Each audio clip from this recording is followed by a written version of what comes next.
베드로전서 4장 12절부터 14절, 5장 6절에서 11절. 사랑하는 여러분, 여러분을 시험하려고 시련의 불길이 여러분 가운데 일어나더라도 무슨 이상한 일이나 생긴 것처럼 놀라지 마십시오. 그만큼 여러분은 그리스도의 고난에 동참하는 것이니 기뻐하십시오. 그러면 그의 영광이 나타날 때에 여러분은 또한 기뻐 뛰며 즐거워하게 될 것입니다. 여러분이 그리스도의 이름으로 모욕을 당하면 복이 있습니다.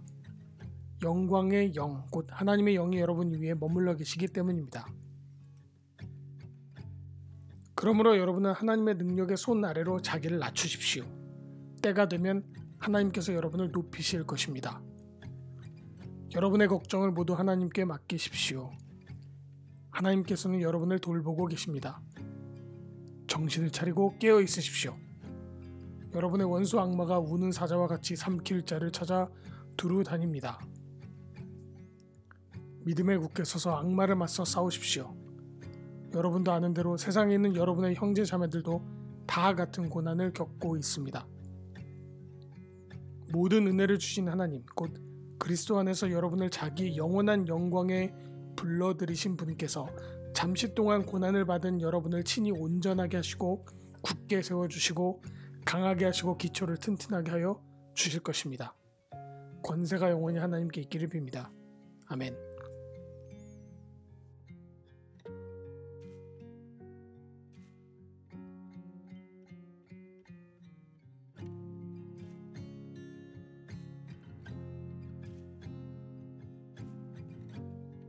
얼마 전에 용인의 한 아파트 주민이 택배기사 형제를 폭행한 사건이 있었습니다. 두 형제 중에 형은 갈비뼈에 금이 가고 동생은 코뼈가 부러진 것으로 알려졌죠. 또 그 서울의 강북구의 한 아파트에서도 경비원 어르신이 한 입주민에게 폭행을 당한 뒤에 자살한 사건도 있었습니다. 이 두 사건에 있어서 우리가 간과하지 말아야 하는 중요한 지점은 가해자들이 피해자들을 오랜 동안 지속적으로 괴롭혀 왔다는 것입니다. 어떤 순간에 우발적으로 발생한 것이 아니라 오랜 동안 피해자들은 고통을 받아왔다는 것입니다. 절대 실수가 아니었다는 거죠. 가해자들은 무슨 이유인지는 우리가 잘 모르겠지만 상대적으로 약한 지위에 있는 사람들을 괴롭히고 모욕하고 그러다가 어느 순간 물리적인 폭행을 저지르게 됩니다.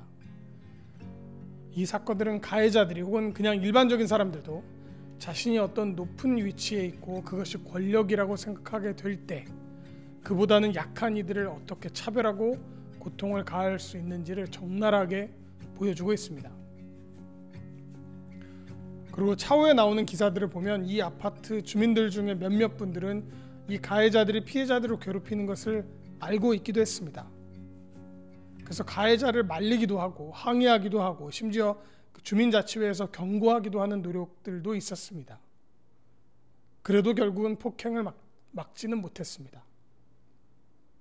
이 악한 의도를 가진 이들은 도대체가 이 선한 이들에 비해 훨씬 부지런하고 집요하기 때문이죠. 사람들이 가해자나 피해자를 항상 쫓아다닐 수도 없고 감시할 수도 없습니다. 또 일반적으로 우리 같은 보통 사람들은 이런 갈등 상황에 관여하고 싶어 하지 않기도 하죠. 그래서 많은 선량한 다수도 이 참혹한 사건들을 막아서지는 못한 것입니다. 그런데요, 저는 한 가지 조금 다른 상상을 해봤습니다. 그 폭행당한 기사분들 있죠, 택배 기사분들 있잖아요. 이 형제분들이 그 한 명의 아파트 입주민에게 오랜 동안 괴롭힘을 당했는데요. 만약 이 날 결국 이 형제들이 그 괴롭힘을 참지 못하고 둘이 힘을 합쳐서 그 남성을 두들겨 팼다고 한번 상상해 봅시다. 물론 지금의 우리 속이야 굉장히 시원할 수는 있지만요. 만약에 정말 그렇게 되었다면 우리는 전혀 다른 언론 기사를 보고 있을 겁니다. 뭐 이런 거죠.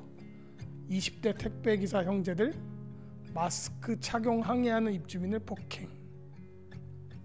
이런 제목의 기사들을 말이죠. 그러면 아마 그 온갖 언론과 인터넷 커뮤니티들은 이 형제 기사들을 비난했을 겁니다. 지방정부에서는 택배 기사들의 마스크 착용 의무 조례 같은 것을 제정했을 것이고, 국회도 강력한 대처 방안을 내어놓았을 겁니다. 형제들은 아마도 형사처벌을 받았을 것이고 직업을 잃을 가능성이 높습니다. 물론 당연히 형제들이 폭행을 했다면 그에 대한 마땅한 처벌을 받아야 합니다. 그렇지만 이렇게 상황이 되었을 때 우리 같은 대중들이 한 가지 놓치고 가는 게 생기게 되죠. 그건 그 입주민이 오랜 동안 택배기사들을 괴롭혀 왔다는 그 사실이 잊혀지게 될 겁니다.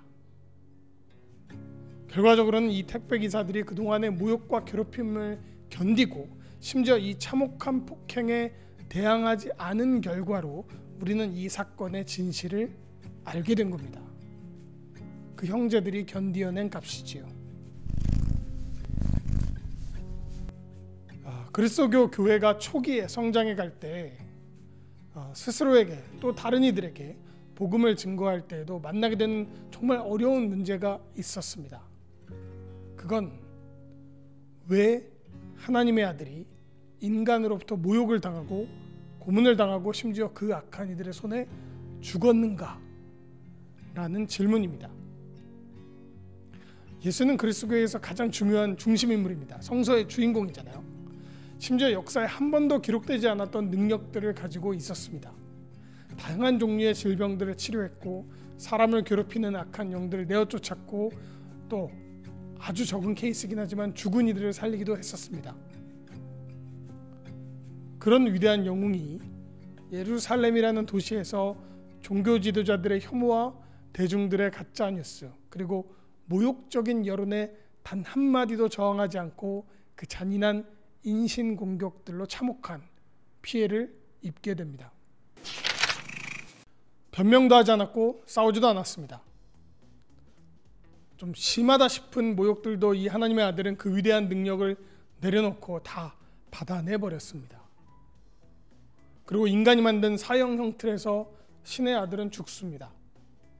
사람들은 하나님의 아들이 인간의 손에 죽는다는 것, 이게 사실 이해하기가 너무 어려웠고 이 모순을 극복하기가 어려웠습니다. 그래서 초창기 신학에서 보면 이 순환을 받는 동안은 예수는 신이 아니었다 이런 여러 가지 해법을 내어놓으려고 노력하기도 했죠. 아무튼 이건 너무 이상한 일이었습니다. 마치 극강의 체력과 재력과 지성과 힘을 가진 아이언맨이 동네 불량배들에게 두들겨 맞고 돈 뺏기고 심지어 죽음에 이를 만큼의 모욕을 당하는 것과 비슷합니다. 그런데 여기서 한번 다시 다른 상상을 해보죠. 만약 예수님이 자신을 공격하는 이들, 자신을 죽이려고 계획한 이들에게 맞서서 그 위대한 능력을 사용했다면 어떻게 되었을까요? 예수를 가짜뉴스로 신상을 모욕하는 자들의 입이 막 초능력처럼 꿰매어져 버린다거나 무기를 들어서 예수를 치려고 하는 손을 드는 순간 그 손목이 막 잘려져 나가 버린다거나 예수를 증오와 혐오로 쳐다보는 이들의 눈에서 갑자기 막 피가 흐른다거나 막 이런다면 말입니다. 정말 신의 능력이 나타난 것처럼 보이게 하였다면 말이죠. 그럼 정말 무슨 일이 벌어졌을까요? 물론 아무도 예수를 죽이려고 하지 않았을 것이고 모욕하려 하지 않았을 것이고 가짜 뉴스를 퍼뜨리지도 못했을 겁니다. 그리고 정말 중요한 한 가지, 무엇이 악인지 누가 죄를 범하려 했는지가 드러나지도 않았을 겁니다. 무엇이 하나님의 아들마저도 죽이고 그 하나님의 권력을 차지하려고 하는지가 밝혀지지 않았을 것입니다. 숨어서 음모와 계략을 꾸미고 선한 이들, 심지어 권력을 가지지 못한 선한 이들을 착취해왔던 그것들의 탐욕이 어둠 속으로 숨었을 겁니다. 예수 그리스도가 만약 연약해 보이고 만만해 보이고 때리면 두들겨 맞으며 살았던 사람들, 그렇게 힘이 없이 고통을 당하던 이들처럼 되지 않았다면 그 평범한 이들을 죽이던 그 악은 드러나지 않았을 겁니다. 그리고 다른 한편으로는 그 엄청난 힘을 가진 예수 그리스도, 이에는 이 정도가 아니라 아주 그냥 입천장과 구강구조 전체에 몫을 하고 눈에는 눈뿐만 아니라 막 시력과 뇌를 포함하는 신경계의 보복으로 갚아주는 그런 예수 그리스도였다면 말이죠. 그를 믿고 따르는 이들뿐만 아니라 모든 사람들이 예수님에 대해서 함부로 말하지 못하고 그를 경배했을 겁니다. 그러면 그게 정말 믿음일까요? 그렇게 강인한 예수 그리스도가 있다면 말이죠. 우리는 그 예수 존재 자체를 믿는 것일까요? 아니면 그 존재의 힘을 믿게 되는 것일까요? 아마 진정한 믿음을 확인하기도 정말 어려웠을 겁니다. 우리 정치사에서 보면 아주 특징적인 차이가 있는 지도자들이 있습니다. 어떤 지도자들은 그 권력을 행사하는 기간을 끝내고 그 임기를 마친 뒤에도 많은 사람들이 여전히 그 사람을 따르고 존경해서 오랜 동안 그 명성을 이어가는 분들이 있습니다. 보통 좋은 지도자들이죠. 그런데 어떤 지도자들은 임기 중에는 많은 사람들이 그 지도자를 두려워하고 막 일사불란하게 따르다가도 그 임기가 마치고 권력을 내려놓은 뒤에는 그 따르던 많은 사람들이 새로운 권력으로 다시 옮겨가면서 조금은 서운하게 임기 이후를 지내는 분들도 있습니다. 후자의 경우 이건 사람들이 그 권력 자체를 존경한 것이지 그 권력을 행사한 지도자의 생각과 정신을 따른 것은 아니라는 증명일 겁니다. 그런 사례죠. 만약 강력한 예수 그리스도를 많은 사람들이 따른다 하더라도 그게 정말 하나님 자신을 사랑했던 것인지 아니면 그 하나님의 능력을 두려워하는 것인지 사실 구분하기 어려울 것입니다. 진정한 믿음은 연약해 보이고 고통당하는 그리스도를 알아보는 마음에서 자라나는 것이 분명합니다. 그래서 그리스도의 순환은 믿음의 진정성을 보여주게 되기도 합니다. 그러니까 주님의 죽음과 순환은 악을 드러내면서 또 믿음을 구별내기도 하는 구원의 가장 중요한 역할을 하게 된 것이기도 합니다. 지금 이 설교를 듣고 계신 여러분, 우리는 오늘 우리가 본 성서 베드로전서 이 편지를 읽었던 사람들의 시대 상황과는 조금 다릅니다. 지금 우리 그리스도인들은 이 땅에서 이 당시의 그리스도인과 같은 고통을 당하지도 않고요. 믿음을 지키기 위해 생명을 걸어야 하지도 않습니다. 그래서 사실 이 당시 그리스도인들의 순환을 똑같이 이해하기는 어렵습니다. 그렇다고 해서 우리가 초대교회의 고난을 일부러 찾아갈 필요도 없습니다. 한국 사회에서 이미 기독교는 주류가 되었고 힘을 가진 조직이 되었습니다. 다만 우리가 좀 더 고려해 볼 만한 것은 우리가 이 사회에서 약한 위치가 아니라면 말입니다.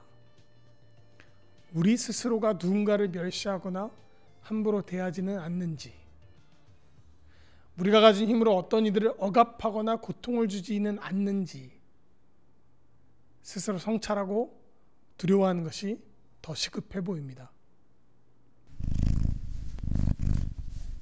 미국이나 유럽 같은 곳에서 살아보시거나 공부하신 분들은 아마 그 인종차별의 그 역겨움을 경험해 보셨을 겁니다. 아마 그 차별 행위를 직접 하시는 분들은 정작 자신들의 우월적인 편견이 무엇인지 잘 모르는 경우도 있습니다. 아무튼 아시아인으로 인종차별을 경험하고 다시 자기의 나라로 돌아온 이들은 보통 그 모국에서는 어느 정도 주류의 사람들이죠. 권력을 갖고 있는 경우가 많습니다. 이런 사람들에게는 두 가지 길이 있습니다. 하나는 내가 당한 인종차별을 내가 사는 사회에서는 절대로 하지 말아야 되겠다 라고 스스로 성찰하는 이들이 있을 수 있고요. 아니면 내가 당한 인종차별을 돌아가서 다시 자기보다 약한 이들에게 행할 수도 있습니다. 이 두 가지 길 모두가 한 사람 안에서 일어날 수 있는 일이죠. 우리가 그리스도인으로서 우리 스스로를 돌아볼 수 있는 중요한 갈림길에 서 있다고 생각하시면 좋겠습니다. 우리가 정작 누군가를 상처 줄 수 있는 강한 이가 되었다면 말이죠. 꼭 생각해 볼 만한 일입니다. 아무튼 결론은 주님의 죽음이 그리고 주님의 순환이 악을 드러내고 믿음을 구별해내게 하는 가장 핵심이었다는 것입니다.